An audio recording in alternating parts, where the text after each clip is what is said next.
Coach Jim White is a high school football coach in Boise, Idaho, known for having a bit of a temper. In the opening scene, we see this temper flare up when a football player disrespects him. White throws a cleat at the wall in frustration, which accidentally hits the player. This costly mistake leads to his dismissal, setting the stage for his new opportunity in a town that he's never even heard of before, McFarland, California. Now, as White and his family drive into this small, predominantly Latino community, you can feel the tension. The streets are dusty and the buildings are run down. They realize they're not in Boise anymore. It's a fish-out-of-water moment for the entire family, with his wife and daughters unsure of how they'll adjust to life in this farming town. The hook here is clear. White is starting from rock bottom, and this town, with all its challenges, will be his last shot at redemption. The stark contrast between his old life and McFarland is highlighted right away when they enter their new home, which looks like it hasn't been updated in decades. White starts his new job as the physical education teacher at McFarland High School. The school doesn't have much funding, and it's clear from the get-go that sports aren't a priority here. Football, the sport White knows best, isn't even a consideration due to a lack of resources. The students, mostly children of immigrant farm workers, don't have the time or energy to invest in sports since most of them wake up before sunrise to help in the fields before school even starts. This sets up the first big challenge for White. How can he motivate students who are already so burdened by life outside of school?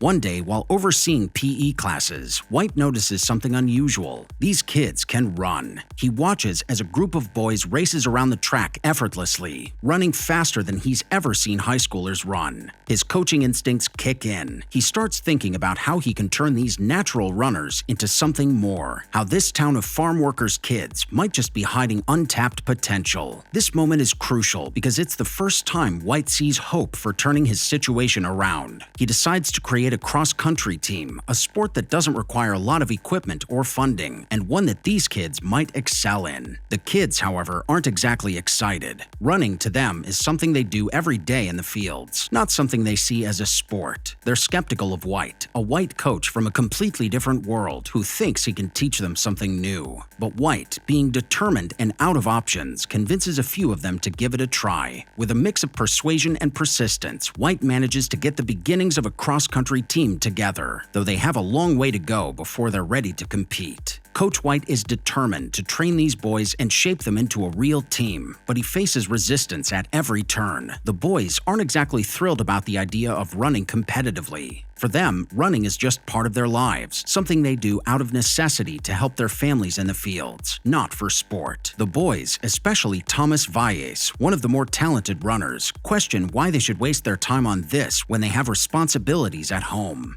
Despite their reluctance, White refuses to give up. He starts showing up to their houses early in the morning to get them to practice before school. This is where we see White begin to understand the community he's stepped into. The boys come from families that rely on them to work in the fields, picking produce from dawn until dusk. Their parents don't see cross-country as a priority, and many of them are suspicious of White's intentions. They wonder if this new coach will really stick around, or if he'll be like other teachers who don't understand their struggles and ultimately leave. In one particularly poignant scene, White visits the fields to understand what the boys go through. He sees firsthand the back-breaking labor, the long hours, and the weight these kids carry on their shoulders. This moment is pivotal because it's when White realizes that he's not just coaching athletes, he's working with young men who are already carrying enormous burdens. This revelation fuels his determination to not just make them good runners, but to give them something more, a shot at a better future. The turning point comes when White takes the team to their first cross-country meet. The boys are nervous and clearly feel out of place. This is a world they've never been part of, and the contrast between their ragtag uniforms and the polished, wealthy teams they're competing against is stark. At first, the boys don't take the race seriously, feeling they don't belong, and it shows in their performance. They finish near the back of the pack, their confidence shattered. But White doesn't let them give up. He gathers the team and gives them a heartfelt speech about the opportunity they have in front of them. He tells them that running isn't just about winning races, it's about finding a way out of the limitations that have been set for them. He pushes them to see the sport as a chance to prove to themselves and to others that they're capable of more than what's expected of them. This message resonates, particularly with Thomas Valles, who begins to take the sport more seriously. From this point on, the boys start to transform. White's relentless coaching and belief in them begins to sink in. They start showing up to practice with more determination and focus. The camaraderie between the teammates begins to grow as well as they bond over the shared experience of training and the challenges they face at home. The town of McFarland's starts to take notice too. Though the boys are still seen as underdogs, there's a growing sense of pride that these kids might just be able to do something remarkable. The team is still rough around the edges, but White's coaching is starting to pay off. The boys are beginning to believe in themselves, even if they don't quite know what they're capable of yet. The stakes are getting higher as both White and the boys realize that this cross-country team could be more than just a way to pass time. It could be the key to their future. The stakes for both the team and Coach White intensify. The boys are starting to buy into the idea of cross-country, but they still have a long way to go. Their growing commitment is tested by the realities of their lives. The pressure to help their families doesn't go away, and balancing school, training, and farm work is exhausting. One of the more memorable moments in this part of the movie comes when Thomas Valles, the most talented runner, begins to crack under the strain. Thomas, who is one of the emotional pillars of the team, carries a lot of weight on his shoulders. His home life is rough, his father is controlling, and Thomas feels trapped by the expectations placed on him. One evening, after a particularly grueling practice, we see Thomas break down emotionally, running away from home and up to a bridge where he contemplates giving up entirely. This scene is raw and powerful, showing just how much pressure these boys are under, not just physically, but mentally and emotionally as well.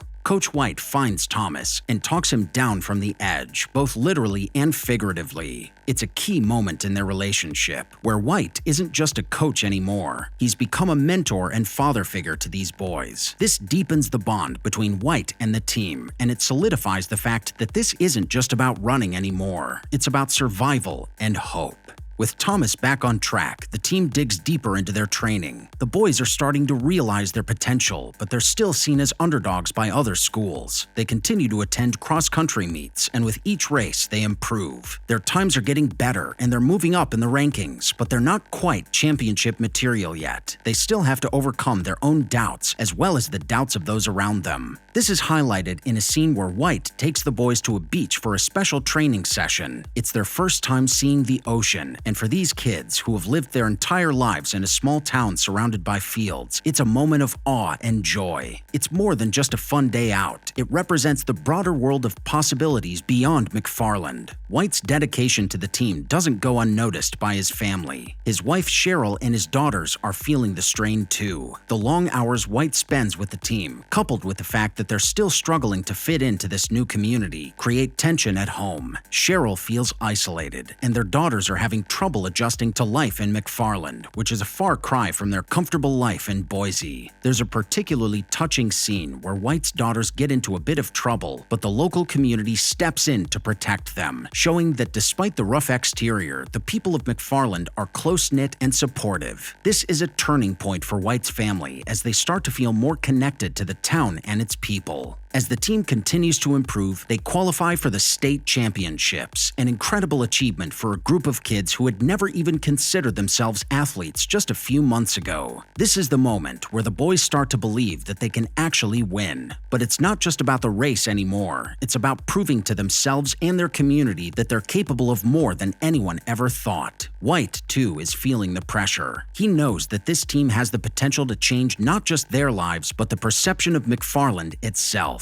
In the build-up to the state championship, there's a scene that encapsulates the theme of the movie. White sits with the boys and tells them that while running can take them places, it's their dedication and heart that will define them. He's no longer just teaching them how to run, he's teaching them life lessons about perseverance, teamwork, and believing in themselves. The team is no longer just a group of kids who happen to be fast. They're a brotherhood, a family united by a common goal and the belief that they can defy the odds. This part of the movie sets the stage for the climactic final race, where everything they've worked for will be put to the test. The boys have come a long way, the anticipation building as they prepare to face their biggest challenge yet. The boys are nervous, but determined. It's clear they've come a long way from the hesitant group of kids who didn't even know what cross-country was. Now they are united and hungry for victory. But the pressure is immense. Coach White knows this is their chance to prove themselves, not just as athletes, but as young men who can break free from the limitations that life in McFarland has imposed on them. The day of the race arrives, and the atmosphere is electric. The team arrives at the race venue, which is packed with competitors from wealthier schools with far more resources. The McFarland team is still the underdog, and everyone knows it. The other teams underestimate them, and there's a sense that this is McFarland's last shot to silence the doubters. White gathers the boys for one final pep talk. He reminds them that they've worked harder than anyone here, that they've already overcome the toughest obstacles just by showing up every day, balancing school, work, and family responsibilities. His words strike a chord with the team, and they line up at the start of the race with a new sense of confidence. The race itself is intense. The camera follows each of the boys as they battle through the grueling course, which is filled with steep hills and challenging terrain. The cinematography puts you right in the middle of the action, making you feel the exhaustion and pain the runners endure. Thomas Valles, in particular, shines as the team's star runner. His earlier doubts and emotional struggles seem to melt away as he focuses on the task ahead, pushing himself harder than ever. The competition is fierce, but the boys are resilient, staying neck and neck with the other top teams. As the race progresses, it's clear that McFarland is holding its own, but the real tension comes in the final stretch. Thomas, who has been running his heart out, is neck and neck with the top runner from another school. This is the moment everything has been building toward. The camera zooms in on Thomas's face as he digs deep, pushing past his physical and mental limits. You can feel the entire weight of his journey, from the struggles at home to the sacrifices he's made, culminating in this moment. Meanwhile, the other McFarland boys are doing their part as well. In cross-country, it's not just about the fastest runner, it's about the team's overall placement. Each runner's position matters, and the boys know they need to give everything they have to secure the championship. The sense of camaraderie is palpable as they encourage each other, running as a unit, each boy pushing the others to do their best. In the final moments of the race, Thomas makes his move, sprinting past his competitor and crossing the finish line in first place. The rest of the team follows closely behind, each runner crossing the line with sheer exhaustion but a sense of triumph. It's an emotional moment for the boys, their families, and the entire community of McFarland. The camera pans to the crowd, showing their families, many of whom work in the fields, beaming with pride. The results come in, and McFarland has done the impossible. They've won the state championship. It's a moment of pure joy and disbelief. The boys celebrate, realizing that all their hard work has paid off. They've not only won a race, but they've also earned the respect of their peers, their community, and most importantly, themselves. The tears, the smiles, and the hugs show just how much this victory means to them. The film ends on a heartwarming note. We see the boys' lives after the championship, with many of them going on to college, something that had once seemed impossible. Coach White stays in McFarland, continuing to build the cross-country program and helping more kids find their way out of the cycle of poverty through running. The final scenes show how the team's victory has had a lasting impact, not just on the boys, but on the entire town of McFarland. The movie closes with a reminder that sometimes it's the people who are overlooked the most who have the greatest potential to rise. In the end, McFarland USA is a classic underdog story, but it's also a deeply emotional tale about perseverance, family, and the power of believing in yourself. The journey of Coach White and his team is one of inspiration, showing that with hard work, dedication, and heart, anything is possible.